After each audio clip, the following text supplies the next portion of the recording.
के दिन में सभी बहुजन नायक बहुजन नायिकाओं के चरणों में नमन करते हुए आज की विचार गोष्ठी में उपस्थित सभी इन बंधुओं को मैं रखना की जय हिंद।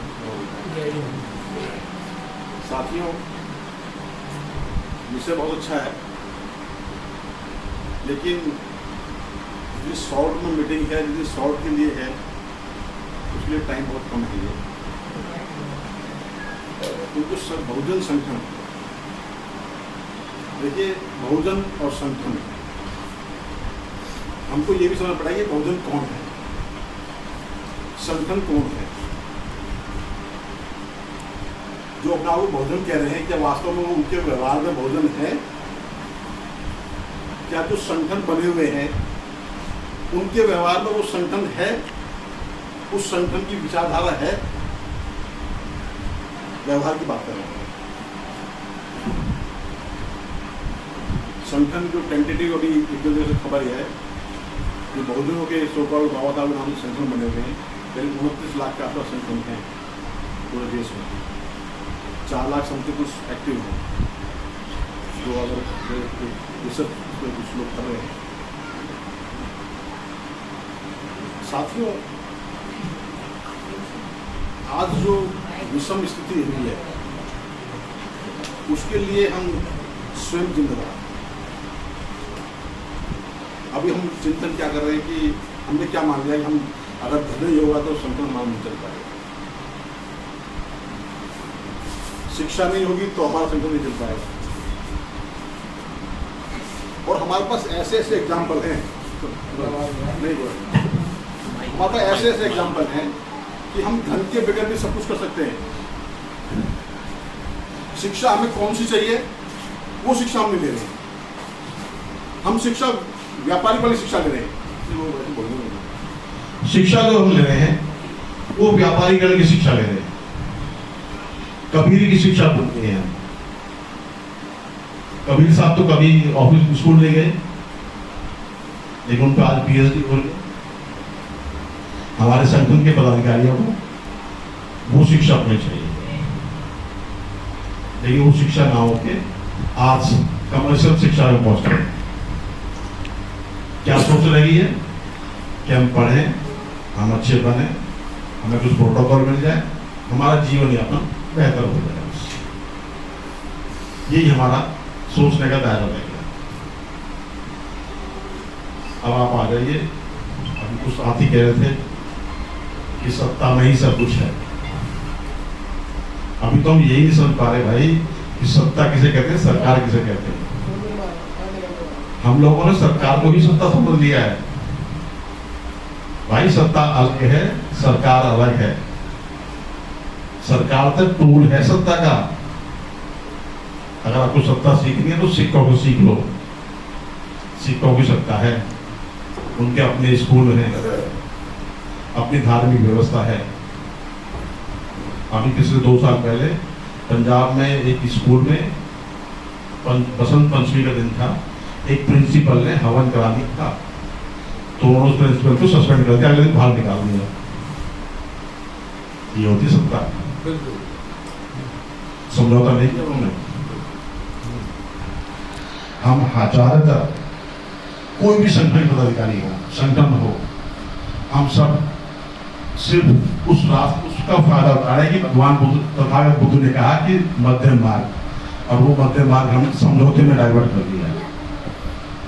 जैसा कि भाई साहब कहते हैं ना कि भाई दारू घर में पियो, बाहर नहीं पियो। भाई घर में क्यों पियो? आप घर में भी पीते। दारू सबसे खराब चीज है। दारू ना पियो ना पिलाओ। बिल्कुल सही। बाबा साहब ने 22 प्रतिज्ञाओं में कहा है कि मैं शराब नहीं पीऊंगा। हमें वो विचारधारा, अगर हमारा विचार मजबूत होगा और हमारा व्यवहार मजबूत होगा तो हमारे संगठन भी मजबूत हो जाएंगे। इससे कोई फर्क नहीं पड़ता किसी ने सेंटर बन जाए। बाबा साहब ने स्वयं ने 1920 में लोक नायक बनाया था, जो पत्रकारिता निकाला। फिर 35 में जाके वही बहिष्कृत भारत किया। फिर 50 के आसपास शायद में प्रबुद्ध भारत किया। बाबा साहब ने किया ना। मोटिवेट प्रभु भारत किया, काशीराम साहब ने भी ऐसे किया। साथियों, महत्वपूर्ण है कि हमारा व्यवहारवाद, हमारी व्यवहारिकता किस दिशा में जा रही है, पूंजीवादी है, मनुवादी है या परिवारवादी है। संगठन के पदाधिकारी के अंदर अगर ये तीन गुण हैं, पूंजीवाद का, मनुवाद का, परिवारवाद का, तो वो विचारधाराओं का हत्यारा है, संगठन का पदाधिकारी नहीं है, चाहे वो नहीं क्यों ना हो। मैं अपने लिए इस्तेमाल करता हूँ, फिर बुद्ध को भी, बाबा साहब को भी। बुद्ध ने धन को त्याग दिया,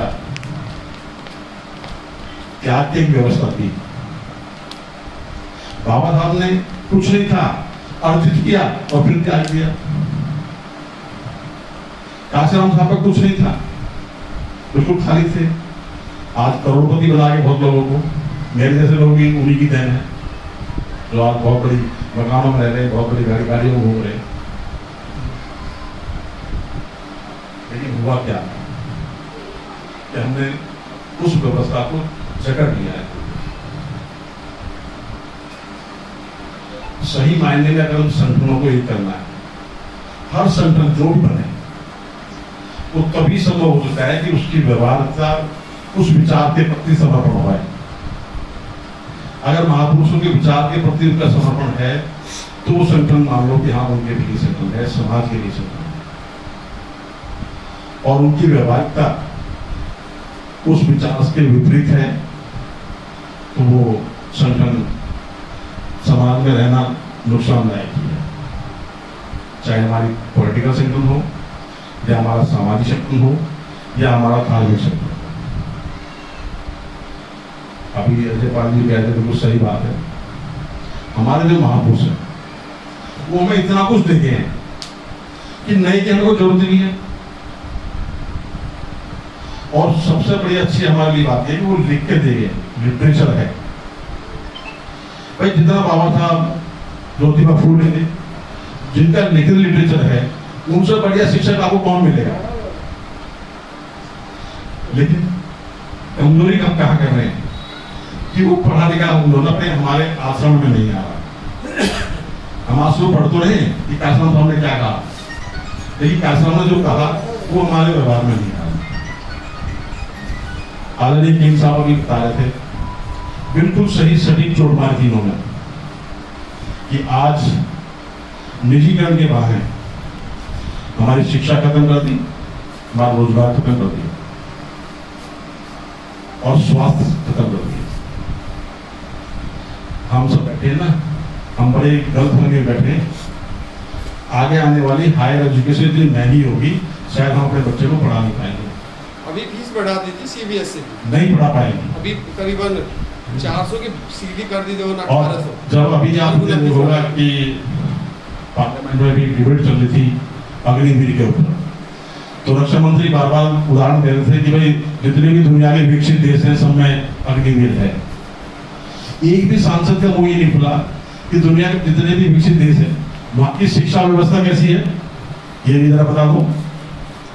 वहां का स्वास्थ्य सेवा कैसा है, ये भी जरा बता दो। ये भी बताइए।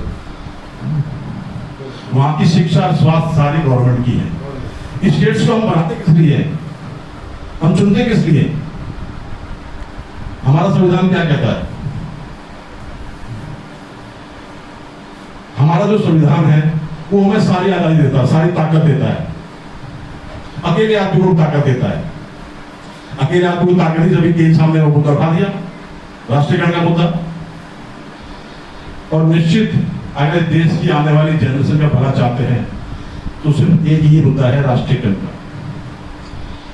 जब हम स्टेट्स को चुनते हैं तो स्टेट्स की जिम्मेदारी होती है कि भारत के आम नागरिक की जो भी आवश्यकता है उनको पूरा किया जाए।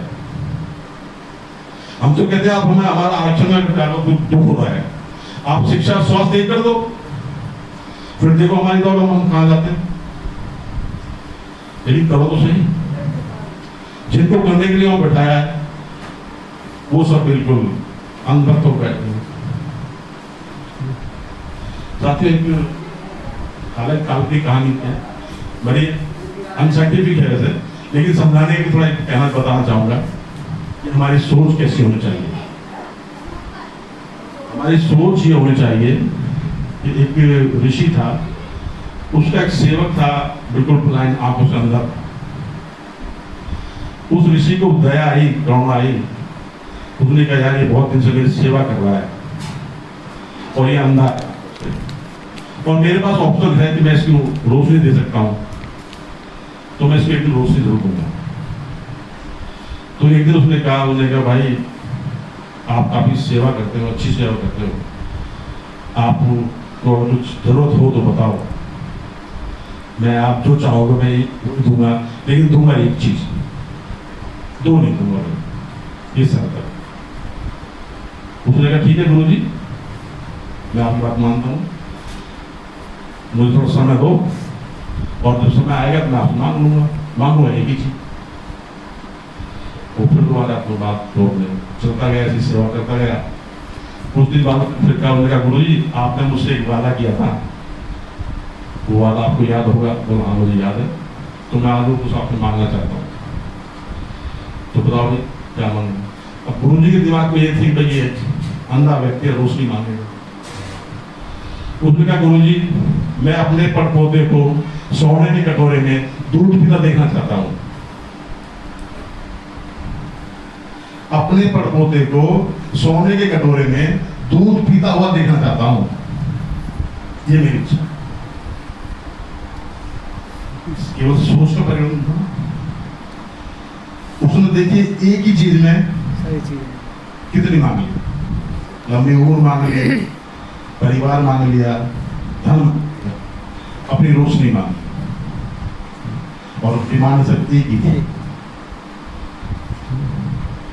तो ये सोच हमारे संगठन की पदाधिकारी की होनी चाहिए।